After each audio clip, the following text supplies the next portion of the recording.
Guys, আসসালামু আলাইকুম। আশা করি আপনারা সবাই ভালো আছেন। আজকে আমি আবারও একটা রান্নার রেসিপি নিয়ে হাজির হলাম। আর আজকে সকালবেলা অনেক শীত পড়ছে। আসলে বাড়ি থেকে রস নিয়ে আসছে, এখন আমরা সেই রস খাবো।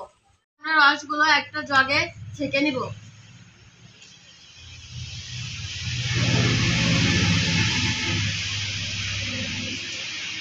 রস জগে ছেঁকা হয়ে গেছে, এবার আমি গ্লাসে গ্লাসে ঢেলে নিব।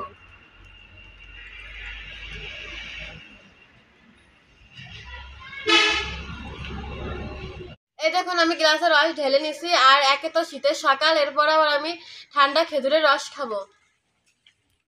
খেজুরের রস কিন্তু খেতে খুবই মিষ্টি ছিল। আর আমরা কিছুটা রস খাবো আর বাকিটুকু দিয়ে দুধ চিতই পিঠা বানাবো। ঢেলে নিছি, এবার এগুলো আমি চুলায় বসিয়ে দেব। এবার আমি জাল ধরিয়ে নিব।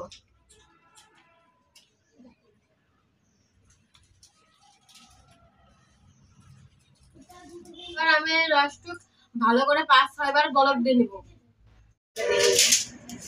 এই দেখুন, আমাদের রস জ্বালানো হয়ে গেছে। আর এইখানে আমি আলাদা চাল আগে থেকে ভিজিয়ে রাখছিলাম। এবার এইগুলো আমরা ঢেকি থেকে গুঁড়ো করে নিয়ে আসবো। চাউল ঢেকি থেকে গুঁড়ো করে নিয়ে আসছে। আর এই দেখুন, আমাদের খেজুরের রস চিনি দিয়ে জাল করে নিচ্ছে। আর এখানে আর একটা ডেকচিতে দুধ ঢেলে নিচ্ছে।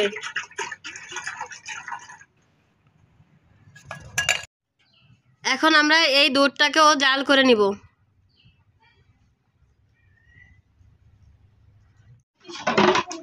এই দেখুন, আমাদের দুধটা ভালো করে জাল করে নিচ্ছে। দুধের ভিতরে এবার রস ঢেলে দিচ্ছে।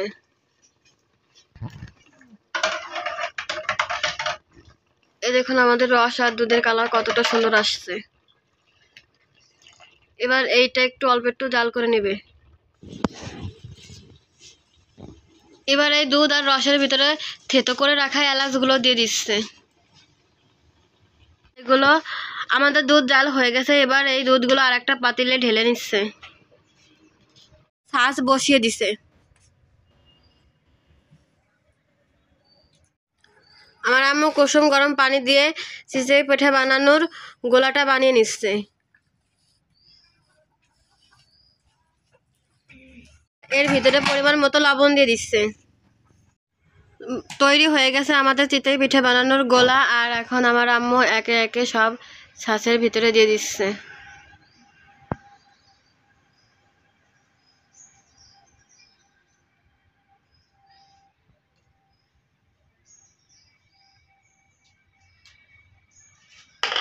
ছাঁচে দেওয়া হয়ে গেছে, এবার একটা ঢাকনা দিয়ে ঢেকে দিবে।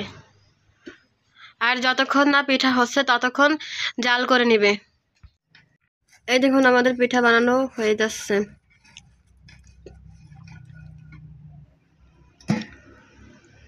আর এই দেখুন কত সুন্দর পিঠা হচ্ছে। দেখুন, আমাদের পিঠা বানানো হয়ে যাচ্ছে। আর এইভাবে একে একে সব পিঠাগুলো দুধ আর রসের ভিতরে দিয়ে দিবে।